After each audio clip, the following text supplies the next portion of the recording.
মিন্নির বাবা কিশোরের মাথা খারাপ হয়ে গেছে। এমপি শম্ভু বরগুনা আলোচিত রিফা শরীফ হত্যা মামলার প্রধান সাক্ষী থেকে আসামি হওয়া নিহতর স্ত্রী আয়েশা সিদ্দিকা মিন্নির বাবাকে পাগল বলে আখ্যায়িত করলেন বরগুনার এমপি ধীরেন্দ্র দেবনাথ শম্ভু। মাথা খারাপ হয়ে যাবার কারণে তাকে জড়িয়ে অপপ্রচার চালানো হচ্ছে বলে অভিযোগ তার।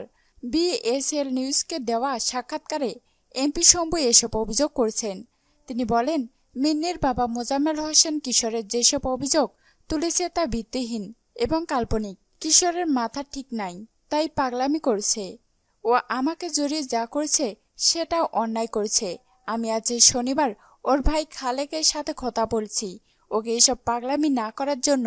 ওর ভাইও আমাকে বলেছে যে মেয়ের হত্যা মামলায় ফেঁসে যাওয়ায় কিশোরের মাথা খারাপ হয়ে গেছে। এমপি শম্ভু বলেন, রিফাত হত্যার যে ঘটনা ঘটেছে সেটা দুঃখজনক। তাছাড়া অভিযোগ করলেই হবে কি? এ তদন্ত হচ্ছে। ঘটনার সাথে যেই জড়িত থাকবে তার বিরুদ্ধে পুলিশ ব্যবস্থা নিবে।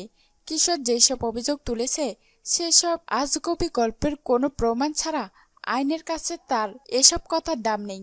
আমাদের অবস্থান খুনিদের বিপক্ষে, তাই আমরা চাই রিফাত হত্যার বিচার। ধীরেন্দ্র দেবনাথ শম্ভু অভিযোগ করে বলেন, মূলত আমরা রাজনৈতিক প্রতিপক্ষ রয়েছে যারা আমার বিরুদ্ধে অপপ্রচার চালাচ্ছে। গত সংসদ নির্বাচনেও এই প্রতিপক্ষই আমার বিরুদ্ধে অপপ্রচার চালিয়েছিল।